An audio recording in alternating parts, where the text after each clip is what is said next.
And of course, we're using the best ingredients available to be able to give this to you. So I'm going to be doing just a quick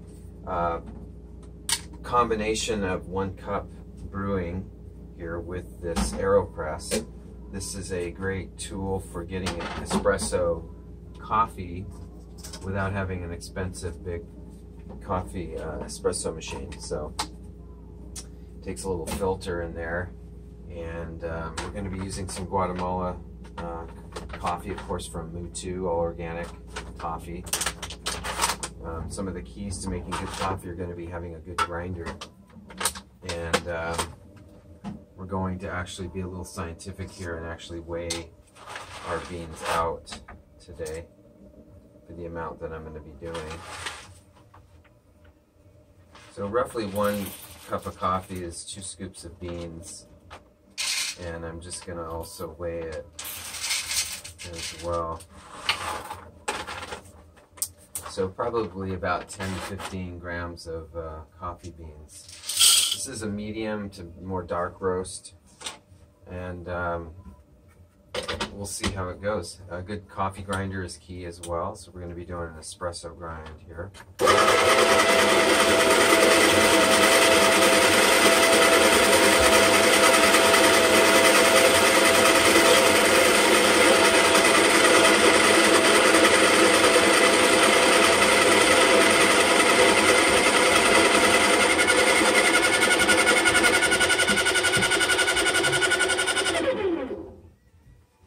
Got my hot water ready to go. Of course, our organic unsalted butter waiting.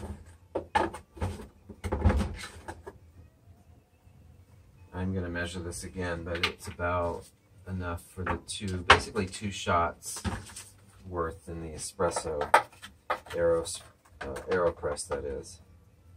Yeah, that's about the 2.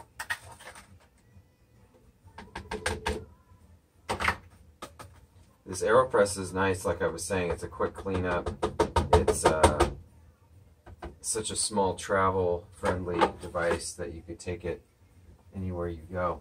So you put your ground coffee in there and pour it over a cup, of course. Add the water, so I did about 2.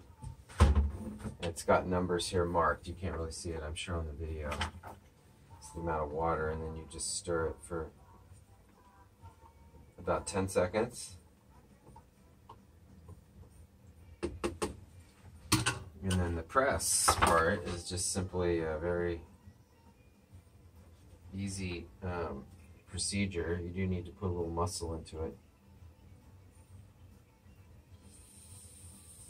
Now, the key with Bulletproof coffee, of course, is having a good blender.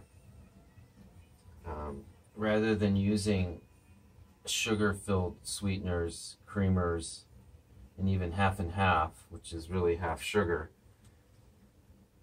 I'm going to be doing the Bulletproof, which gives an amazing flavor, and the health benefits are pretty dramatic when you use good coffee. So we've got our shots in there.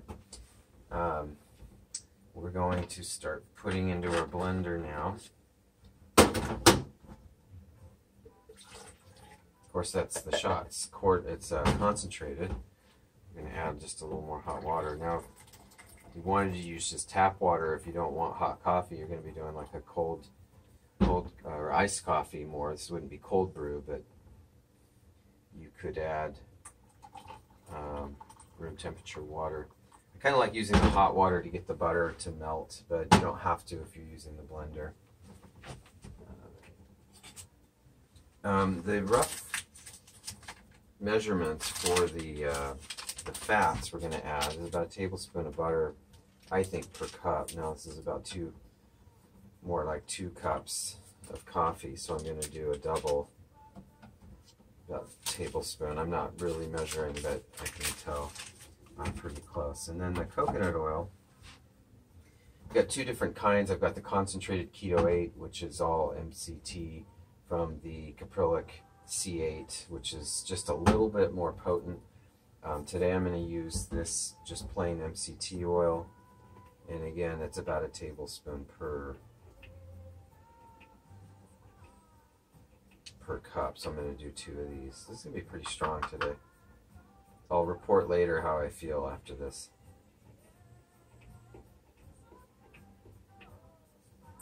Might not go the full 2 tablespoons of that MCT. If you've never had MCT, you want to go slow when you introduce that into your diet.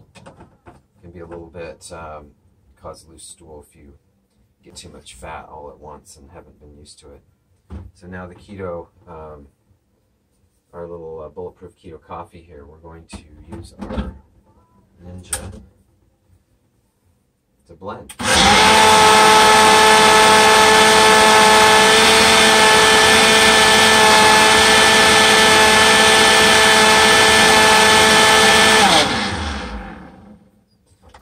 That's it. So I'm going to pour it into my cup. For now, I am going to use a paper cup, and I have a thermos too, but I want this to cool down, so that's why I want to put it in paper. So I'm kind of being very environmental right now, but alright, put about half in there, let that cool down.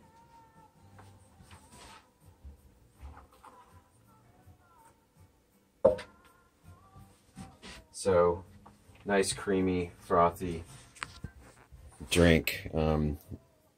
Don't need whipped cream, don't need anything fancy with sugar, but just when you blend that, that's good. So anyway, that's the basic procedure for Bulletproof coffee. We'd love to make